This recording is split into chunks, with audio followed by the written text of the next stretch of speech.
शालेय जीवनात केवळ गुणांची स्पर्धा न करता त्यांची विचार करण्याची प्रक्रिया विकसित करणं अत्यंत गरजेचं आहे।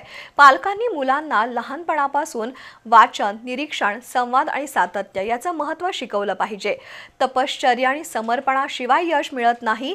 आपण जे विचार पेरतो तेच पुढे उगवतात असं मत प्रसिद्ध व्याख्याते आणि स्पर्धा परीक्षा मार्गदर्शक जॉर्ज क्रूज यांनी व्यक्त केलं। राजर्षी शाहू व्याख्यानमालेत ते बोलत होते। कागलमध्ये राजर्षी शाहू व्याख्यानमाला सुरू आहे। स्पर्धा परीक्षा मार्गदर्शक जॉर्ज क्रूज यांच्या हस्ते राजर्षी शाहू महाराज यांच्या पुतळ्याचं पूजन आणि दीप प्रज्वलनानं व्याख्यानमालेचा शुभारंभ करण्यात आला। कार्यक्रमाच्या अध्यक्षस्थानी ज्येष्ठ शिक्षक शंकरराव बाबर होते। स्पर्धा परीक्षा आणि व्यक्तिमत्व विकास या विषयावर जॉर्ज क्रूज यांनी सखोल मांडणी केली। मुलांनी अधिकारी व्हावं, स्पर्धा परीक्षेत यशस्वी व्हावं यासाठी केवळ अभ्यास नव्हे तर वाचनाची सवय लावणं आवश्यक आहे। टक्केवारीपेक्षा मुलं किती आक्रमकपणे विचार करतात हे अधिक महत्त्वाचं आहे। पालकांनी दररोज आज काय शिकलास हा प्रश्न आपल्या मुलाला विचारला पाहिजे।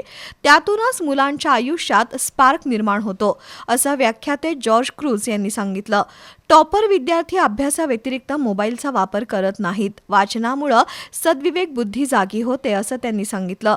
यावेळी एअर फोर्समध्ये निवड झालेल्या ओंकार बोंद्रे, कयाकिंग या क्रीडा प्रकारात खेलो इंडियामध्ये ब्रॉन्झ पदक मिळवलेल्या सुहाना जमादार आणि बॉक्सिंगमध्ये पदक मिळवलेल्या श्रीवर्धन पाटील यांचा मान्यवरांच्या हस्ते सत्कार करण्यात आला। उपनगराध्यक्ष जयवंत रावण, भास्कर चंदन शिवे आणि सुशांत कालेकर यांनी मनोगत व्यक्त केली। कार्यक्रमाला पालक, शिक्षक, विद्यार्थी आणि नागरिक उपस्थित होते।